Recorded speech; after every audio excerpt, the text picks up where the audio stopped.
आगे लोग क्या जगह जगह लगा रहे हैं, जगह जगह और सवारी बुद्ध को मारो तो बंदी बंदी मारो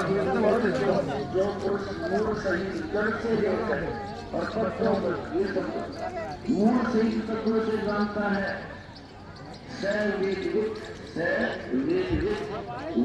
वेद के तात्पर्य को जानने वाला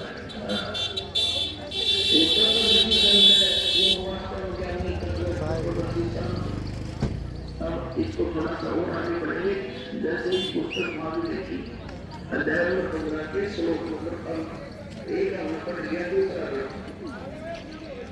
इसमें क्या है संसार की वृक्ष की तीनों गुण रूप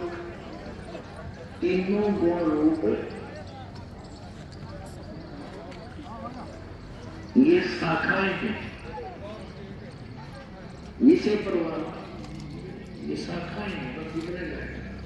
नीचे गुरु पर फैली हुई जरूरत नहीं, क्योंकि पृथ्वी लोक पर ये ज्ञान बोला जा रहा और श्री ब्रह्मा श्री विष्णु श्री विष्णु ब्रह्मा श्री विष्णु विष्णु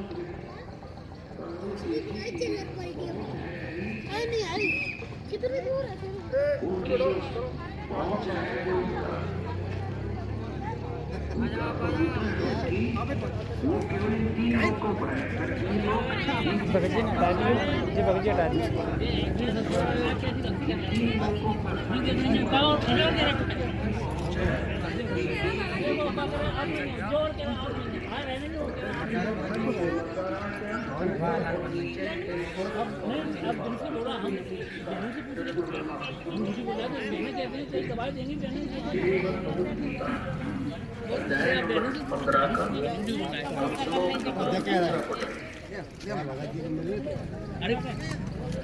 उस संसार वृक्ष की तीनों गुण रूप शाखा ये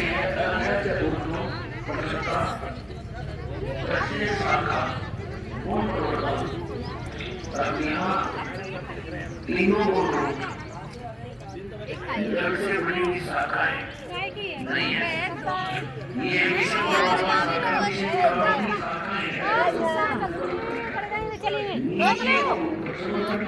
नीचे और ऊपर फैली हुई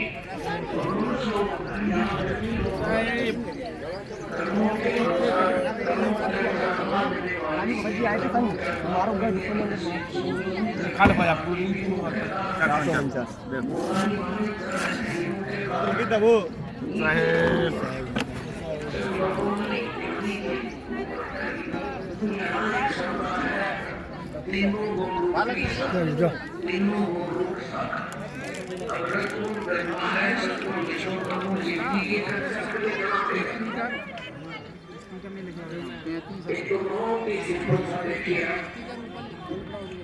रजगुण ब्रह्मा है, यही तीन गुण है, यही तीन देवता, इन्हीं पुराणों में देखिए। ये गीता प्रेस गोरखपुर से प्रकाशित है, मार्कंडेय पुराण।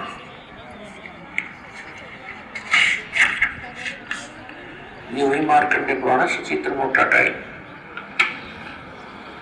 अब ये कहां छपी है, यहां से देखना। प्रकाशक एवं मुद्रक है गीता प्रेस गोरखपुर, गोविंद भवन कार्यालय, कोलकाता का संस्थान। ये फैक्स और नंबर है। इसके 123 नंबर पर आपको दिखाते हैं। संक्षिप्त मार्कंडेय पुराण 122 पृष्ठ से शुरू करेंगे। ये मार्कंडेय जी बोल रहे हैं, मार्कंडेय जी अपना ज्ञान बता रहे हैं, इसके सामने आ जाते हैं। यहाँ रजोगुण प्रधान ब्रह्मा, तमोगुण प्रधान रुद्र और सत्व प्रधान श्री विश्वपालक विष्णु है। यही तीन देवता हैं और यही तीन गुण हैं। यही तीन देवता हैं, रजगुण ब्रह्मा, सत्वगुण विष्णु, तमोगुण शिव जी। और यही तीन देवता को, चाहे इनको तीन गुण को वैसे तो बुद्धिमान को कहते हैं संकेत बहुत होता है, लेकिन फिर भी ये बहुत गहरी जड़ें हैं इस अज्ञान की हमारे अंदर।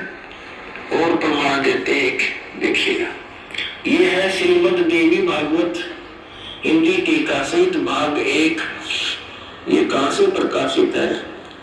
ये है अथ देवी भागवतम भाषा सभाष्टिकम समातम, खेमरा श्री कृष्ण दास प्रकाशन, मुंबई 4।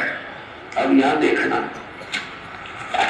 इसमें संस्कृत भी साथ है, बहुत कमाल है।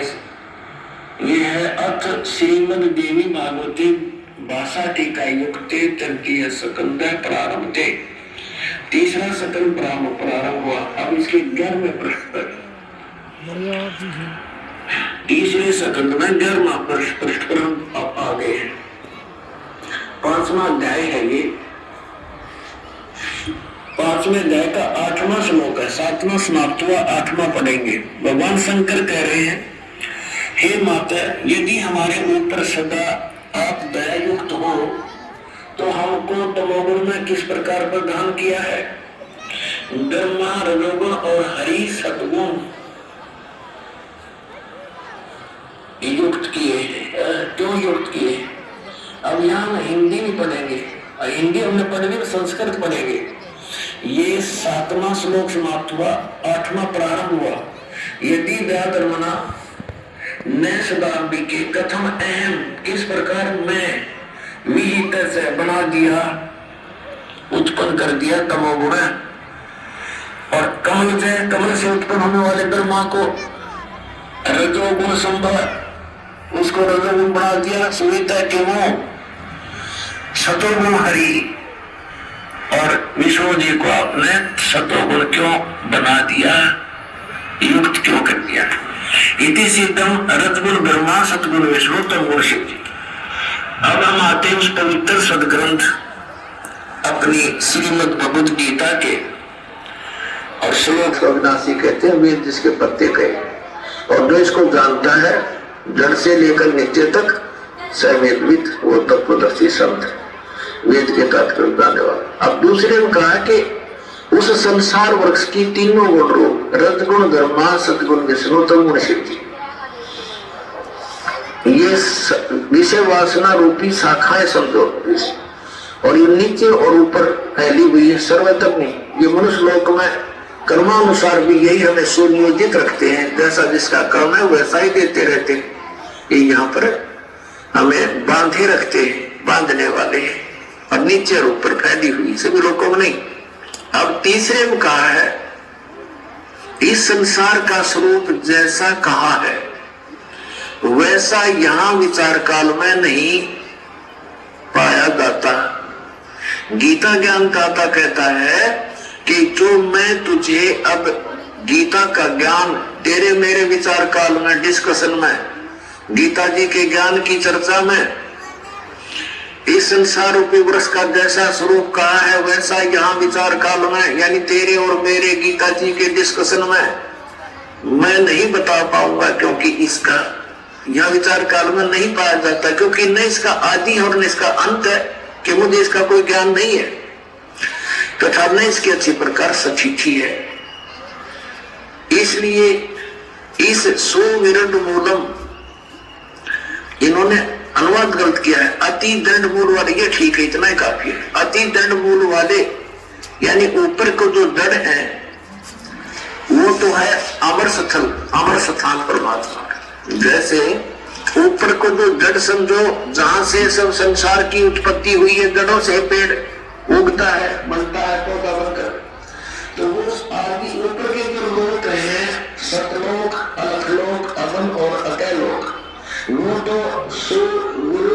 दंड है, वो तो अविनाशी स्थान है, और वहां से बाकी के संसार रूपी वृक्ष की प्रवृत्ति पर विस्तार को प्राप्त हुई है, यानी उस वहां से सबकी रचना हुई है, तो वो तो अविनाशी है। सुविरूढ़ संसार रूपी वृक्ष की जो जड़ है वो तो समझो दृढ़ है, अविनाशी है। ये ऊपर को जड़ और नीचे को तीनों रूपी शाखा, ये संसार रूपी वृक्ष। तो ऊपर की जो जड़ है वो तो अविनाशी है, अपंग में जाए के हम तीसरा श्लोक पढ़ रहे हैं।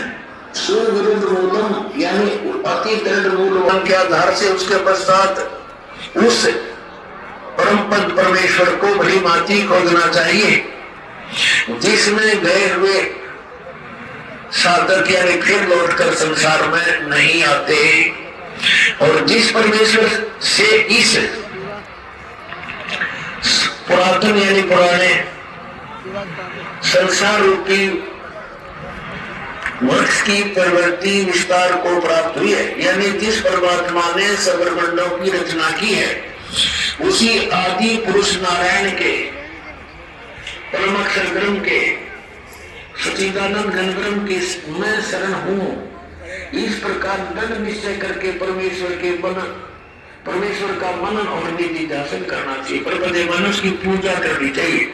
अब श्रीमद् भगवत गीता जी अध्याय नंबर 15 के श्लोक नंबर 1 से 4 में ये स्पष्ट हो गया कि तत्वदर्शी संत कौन होगा जो ये विभाग बता देगा संसार रूपी वृक्ष की कौन कौन से पार्ट है, और फिर बताया उसके पश्चात परमेश्वर के उस परम पद की खोज करनी चाहिए, जहां जाने के बाद साधक फिर लौटकर कभी संसार में नहीं आते। उनका जन्म और मृत्यु का दीर्घ रोग नाश हो जाता है। अपने अपनों प्रसंग चल रहा है। यहाँ पर 3 परमात्मा, 3 पुरुष, 3 प्रभु मुख्य रूप से अध्यात्म ज्ञान में रहते हैं। एक सरपुरुष, एक अक्षर पुरुष, एक परम अक्षर पुरुष।